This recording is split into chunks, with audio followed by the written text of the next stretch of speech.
ایسی ہی خبر دیوبند سے اس وقت آ رہی ہے۔ جی ہاں، مرکزی حکومت کی طرف سے لائے گئے شہریت ترمیمی قانون NPR اور مجوزہ NRC کے خلاف ملک بھر کی طرح دیوبند کی خواتین بھی سراپا احتجاج بنی ہوئی ہیں۔ یہاں عیدگاہ میدان پر خواتین کے اس دھرنے کا نام دیوبند ستیہ گرہ رکھا گیا ہے۔ شاہین باغ کی طرز پر اس دھرنے کا انتظام پختہ نظر آتا ہے اور خواتین کی حفاظت کے لیے بیریکیڈنگ نصب کی گئی ہیں۔ عالمی شہرت یافتہ دارالعلوم مدرسہ عیدگاہ میدان سے محض 100 میٹر کے فاصلے پر یہ موجود ہے۔ حال ہی میں اس خبر نے کافی گردش کی تھی کہ یہاں کی خواتین مظاہرین نے انہیں سمجھانے کے لیے آئے علماء اور مقامی رہنماؤں کے وقت پر چوڑیاں پھینک کر وہاں سے ان کو چلتا کر دیا تھا۔ دراصل دارالعلوم دیوبند کی وجہ سے اس شہر کو عالمی شہرت حاصل ہے۔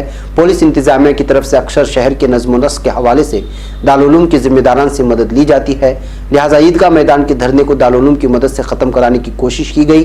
اسی طرح کا الزام بھی لگایا گیا ہے، لیکن اس کا الٹا ہی اثر ہوا یہ بھی کہا گیا ہے، کیونکہ انتظامیہ کی حمایت والے وفد کو اس میں کامیابی نہیں ملی تھی۔ بہرکیف عیدگاہ میدان کے دھرنے کا اسٹیج سنبھالنے والی ارم عثمانی چوڑیاں پھینکنے والے واقعے کی تصدیق کرتی ہے۔ ارم نے کہا وہ ہمارے دھرنے کا 12واں دن تھا جب دیوبند کے چیئرمین ضیاء الدین اور سابق MLA معاویہ علی سمیت دیگر معزز افراد کا وفد یہاں آیا تھا۔ وفد کا کہنا تھا کہ وزیر مملکت برائے داخلہ نے ایوان میں تحریری طور پر یہ بیان دیا ہے کہ حکومت فی الحال NRC نہیں لانے جا رہی، لہٰذا ہم دھرنا ختم کر دیں۔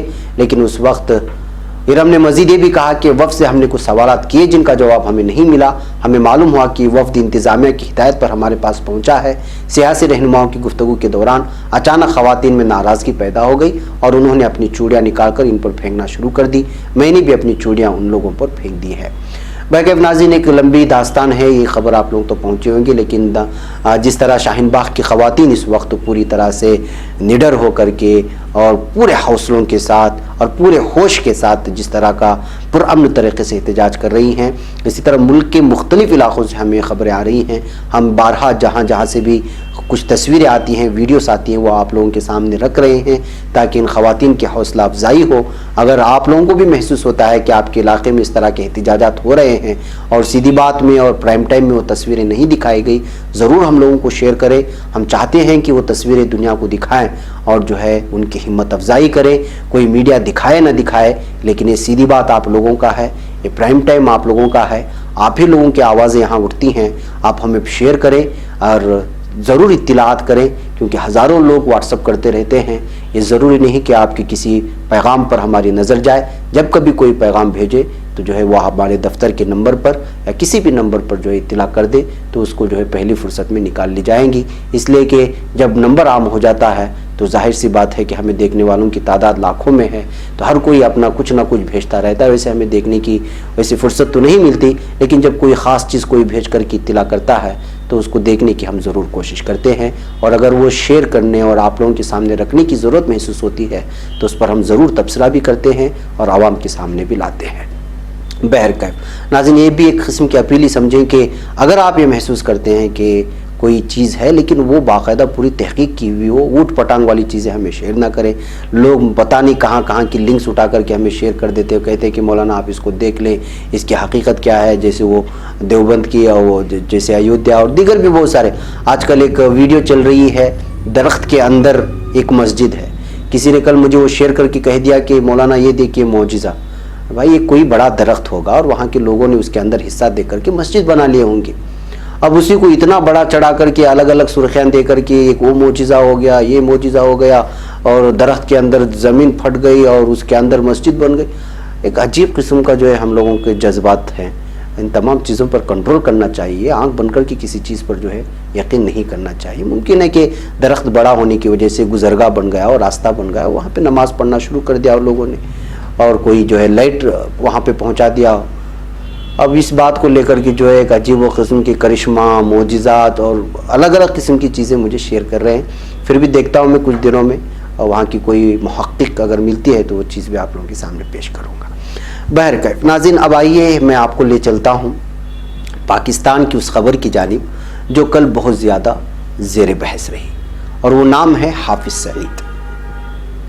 لاہور کی انسداد دہشت گردی عدالت نے 2 مختلف مقدمات میں کل عدم یعنی کہ جن پر پابندی لگا دی گئی ہے، جماعت الدعویٰ کے سربراہ حافظ محمد سعید کو مجموعی طور پر 11 سال قید اور 30,000 روپے جرمانے کی سزا سنائی۔ انسداد دہشت گردی عدالت کے جج ارشد حسین بھٹا نے 2 مقدمات میں محفوظ فیصلہ سنایا۔ حافظ سعید کے علاوہ تنظیم کے رکن ظفر اقبال کو بھی 11 سال قید بامشقت سزا سنائی گئی ہے۔ اسپیشل پروسیکیوٹر عبدالرؤوف ویٹو نے وائس آف امریکہ نامی ایک چینل کو بتایا کہ حافظ سعید کو انسداد دہشت گردی کی دفعہ 11(2) کے تحت کالعدم تنظیم کا رکن ہونے، اس کی حمایت کرنے کے الزام میں 5.5 سال قید اور 15,000 روپے جرمانہ عائد کیا گیا ہے۔ بہرکیف ناظرین، آئیے اب ہم سمجھنے کی کوشش کرتے ہیں کہ یہ جماعت الدعوہ کیا ہے اور اس کا موقف کیا ہے، اس کو کیوں کالعدم قرار دیا گیا ہے۔ آپ لوگوں کو معلوم ہونا چاہیے کہ حافظ سعید کا نام ہندوستان میں، ہمارے ملک میں بہت زیادہ پھیلتا ہے، اور بالخصوص جب یہاں ممبئی میں جو ہوٹل پر حملے ہوئے تھے، انہی کے اشاروں پر وہ حملے کیے جانے کی اور دہشت گردانہ کارروائی کی جانے کی بات سامنے آئی تھی، اور یہاں کے پارلیمنٹ میں یہاں کے عوام کی جانب سے حافظ سعید کو لے کر کے مختلف قسم کے دعوے کیے جاتے ہیں، مختلف الزامات ان پر لگے رہے ہیں، اور یہاں کی حکومت کی جانب سے بھی پاکستانی حکومت پر دباؤ تھا کہ کسی بھی طرح سے ایسے لوگوں کو جو انسانوں کو مارتے ہیں اور دہشت گردانہ کارروائیوں میں رہتے ہیں اور اس کا الگ الگ نام دے کر کے لوگوں کے جذبات کے ساتھ کھیلتے ہیں، ان کو گرفتار کیا جائے۔ حافظ سعید کو سزا سنائے جانے پر جماعت الدعوہ کے ترجمان کا کہنا ہے کہ عالمی دباؤ میں اگر یہ سزا سنائی گئی ہے، ترجمان کا یہ بھی کہنا ہے کہ حافظ سعید کا جرم یہ ہے کہ انہوں نے مظلوم کشمیریوں کے لیے آواز اٹھائی۔ جماعت الدعوہ کے ترجمان کا مزید یہ بھی کہنا کہ حافظ سعید نے پاکستان میں آنے والی کسی بھی قدرتی آفت کے بعد انسانیت کی مدد کی۔ افسوس ہے کہ بھارت کے دباؤ کے تحت FATF کو سیاسی طور پر استعمال کر کے حافظ سعید کو سزا دلوائی گئی ہے۔ یعنی یہ بھی بھارت کے ہی دباؤ پر اس طرح کے فیصلے سنانے کی بات خود جماعت الدعوہ کے ترجمان کا کہنا ہے۔ حافظ سعید کے خلاف یہ مقدمات پنجاب کی انسداد دہشت گردی ڈپارٹمنٹ CTD نے قائم کیے تھے۔ ابتدا حافظ سعید کے خلاف مقدمات کی سماعت گوجرانوالہ کی انسداد دہشت گردی عدالت میں ہوتی تھی، تاہم لاہور ہائی کورٹ کے حکم پر سماعت لاہور منتقل ہوئی۔ حافظ سعید کو گزشتہ سال جولائی میں اس وقت گرفتار کیا گیا تھا جب وہ مقدمے کی سماعت کے لیے لاہور سے گوجرانوالہ جا رہے تھے۔ ان کی گرفتاری سے قبل حافظ سعید کے علاوہ کالعدم جماعت الدعوہ کے مختلف رہنماؤں کے خلاف 23 مقدمات درج کیے گئے تھے۔ حافظ سعید پر کیا الزامات ہیں؟ CTD کے مطابق جماعت الدعوہ بھاری سرمایہ کے ذریعے دہشت گردی کی مالی معاونت میں ملوث ہے، یعنی ٹیررزم کے جتنے بھی کارروائیاں ہوئی ہیں اس کو اس جماعت نے مالی معاونت کی ہے، اس طرح کے الزامات اس پر لگے ہیں۔ یہ رقم جماعت الدعوہ کے تحت چلنے والے رفاہی ادارے الانفال ٹرسٹ، دعوت الارشاد ٹرسٹ، معاذ بن جبل ٹرسٹ کے ذریعے اکٹھی گئی تھی۔ مذکورہ دفاعی اداروں پر گزشتہ سال اپریل میں پابندی لگا دی گئی تھی۔ حافظ سعید کی جولائی 2019 میں گرفتاری سے قبل انہیں مختلف مواقعوں پر نظر بند بھی کیا جاتا رہا ہے۔ حافظ سعید کو نومبر 2008 میں بھارت کے شہر ممبئی میں ہونے والے دہشت گرد حملوں کے بعد بھی نظر بند کیا گیا تھا، اور اسی وقت حافظ سعید کا پہلا نام یہاں بھارت میں سنا گیا تھا، اور اس کے بعد سے لگاتار بھارت دہشت گردانہ کارروائیوں میں ملوث حافظ سعید کو گرفتار کرنے اور اس کے خلاف کارروائی کرنے کا مطالبہ کرتا رہا ہے۔ اس سے قبل 2001 میں بھارتی پارلیمنٹ اور 2006 میں ممبئی ٹرین حملوں کے بعد بھی انہیں نظر بند کیا جاتا رہا ہے، اور بھارتی حکومت لگاتار اس طرح کے الزامات پاکستان سے وابستہ جو تنظیمیں ہوتی ہیں ان پر لگاتار لگاتی رہی ہیں۔ بھارتی حکومت ان حملوں کی منصوبہ بندی کرنے کا الزام حافظ سعید کی زیر سرپرستی چلنے والی مبینہ عسکری تنظیم لشکر طیبہ پر عائد کرتی رہی ہے۔ بعد ازاں حافظ سعید نے اپنی تنظیم کا نام جماعت الدعوہ رکھ لیا تھا، اس طرح کہا جاتا ہے۔ امریکا نے 2014 میں جماعت الدعوہ کو دہشت گرد تنظیم قرار دیتے ہوئے حافظ سعید کے سر کی قیمت $1 کروڑ مقرر کی تھی۔ اقوام متحدہ نے بھی حافظ سعید کو عالمی دہشت گردوں کی فہرست میں شامل کر لیا تھا۔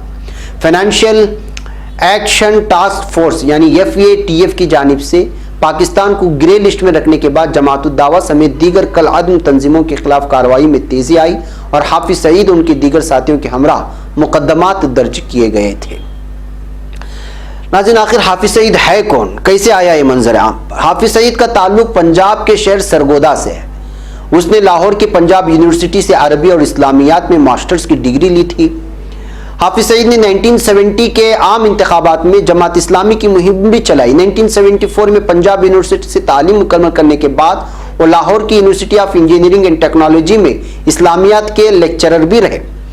اس کے بعد وہ مزید تعلیم کے حصول کے لیے سعودی عرب میں بھی مقیم رہا۔ 1979 میں افغان جنگ کے دوران حافظ سعید جہادی کمانڈر عبدالرسول سیاف کے ٹریننگ کیمپ میں بھی شامل رہا۔ اس طرح کی بات بھی سامنے آتی رہی ہے اخبارات کے ذریعے سے۔ حافظ سعید نے 1990 کی دہائی میں مبینہ طور پر لشکر طیبہ کی بنیاد رکھی، جس پر الزام لگتا رہا ہے کہ وہ بھارت کے زیر انتظام کشمیر میں عسکری کارروائیوں میں ملوث ہے، تاہم حافظ سعید اس کی تردید کرتا رہا ہے۔ لشکر طیبہ پر پابندی کے بعد حافظ سعید نے اپنی تنظیم کا نام جماعت الدعوہ رکھا۔ اس طرح کہا جاتا ہے جس کے تحت چلنے والی فلاحی تنظیمیں پاکستان میں قدرتی آفات کے نتیجے میں امدادی کارروائیوں میں بھی مصروف رہی ہیں، یعنی جہاں کچھ سیلاب آ جائے، بارش آ جائے، کوئی بھی قدرتی آفات آ جائے، وہ یا زمینی ہو آسمانی ہو، اس وقت اس کے ماتحت میں چلنے والے ٹرسٹ وہاں پہنچ کر لوگوں کی فلاحی کام کرتے تھے، ان کی مدد کرتے تھے اور جو تعاون ہو سکتا ہے وہ تعاون دیتے تھے۔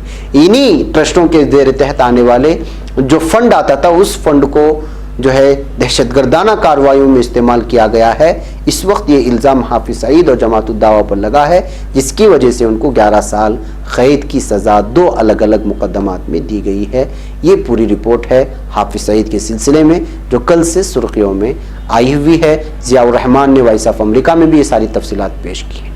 باقی ناظرین، مجھے آج کے لیے یہاں پہ اجازت دیں اور انشاءاللہ شام میں ملاقات ہوگی۔ السلام علیکم ورحمۃ اللہ وبرکاتہ۔